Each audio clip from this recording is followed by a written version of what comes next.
The fastest way to make me angry is to interrupt me when I'm speaking. This is a personal boundary. I make it a priority to ensure the words I use convey exactly the meaning I intend. Those who interrupt me communicate that they don't really care what I'm saying and don't appreciate the effort I'm making to communicate with them. When they blurt out a response without hearing my full statement, then they tell me their intent is not mutual understanding and honest communication, but assertion that their point of view is the only one that has value to them, regardless whether it has any greater basis in truth than my point of view. I admit that I'm guilty of violating this boundary with other people, and that my point of view isn't always correct. That's why I try to be careful about listening to understand what others say. The more I do that, the more likely they are to do the same. Well, that means we have a better opportunity to engage in clear communications, work through our differences, and find common ground on which to build enduring relationships.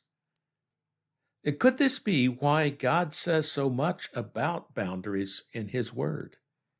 Property boundaries are important enough to Him that He commands His people not to move a neighbor's boundary marker, and He even condemned ancient Israel for doing just that. According to Hosea, the princes of Judah were like those who move a boundary mark. I pour out my fury on them like water. God's emphasis on the sanctity of boundaries is the basis of the Judeo-Christian regard for private property as an unalienable right derived from our Creator. However, that's not the only kind of boundary God has established. He says some things about personal boundaries, such as these Proverbs of Solomon. Seldom set your foot in your neighbor's house, lest he become weary of you and loathe you. A stone is heavy and sand a burden, but provocation by a fool is heavier than both. If someone blesses his friend with a loud voice early in the morning, it will be taken as a curse. We can be prosecuted for moving a boundary marker or for setting foot in someone's house uninvited, especially if we're there to take something that doesn't belong to us. However, there's no law against being annoying or argumentative, even though such behavior does carry consequences in the form of strained relationships and rejection.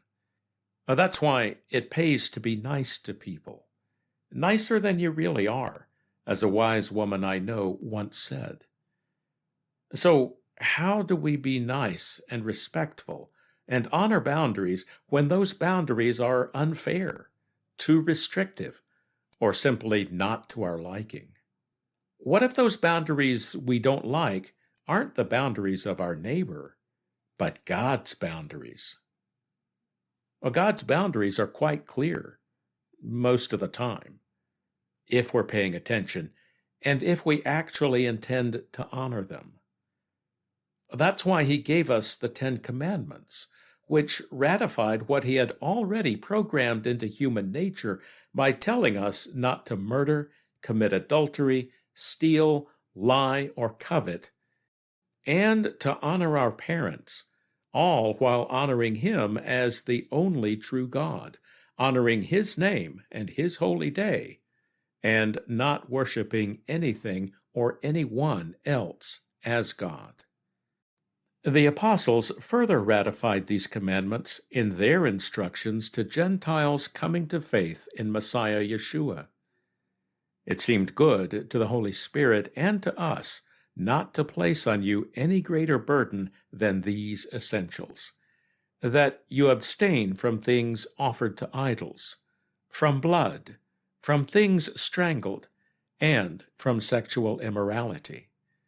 By keeping away from these things, you will do well. These instructions provided guidelines to Messiah's new disciples for honoring God's boundaries as well as the boundaries of their new Jewish brethren, so that they could enter the synagogues on God's Sabbath and learn as the Scriptures were taught. We can't assume that the formerly Gentile believers respected those boundaries. In fact, the history of the church with the Jewish people indicates an early and frequent violation of them. Apparently, subsequent generations of non-Jewish Christians had an issue with the Jewish way of doing things, and perhaps even with God's instructions. Well, this brings up a troubling question. If we have a problem with God's boundaries, what are we to do? One option is to pretend the boundaries don't exist and do whatever we want. Well, that's not recommended. Zimri, a leader of the tribe of Simeon, learned that the hard way.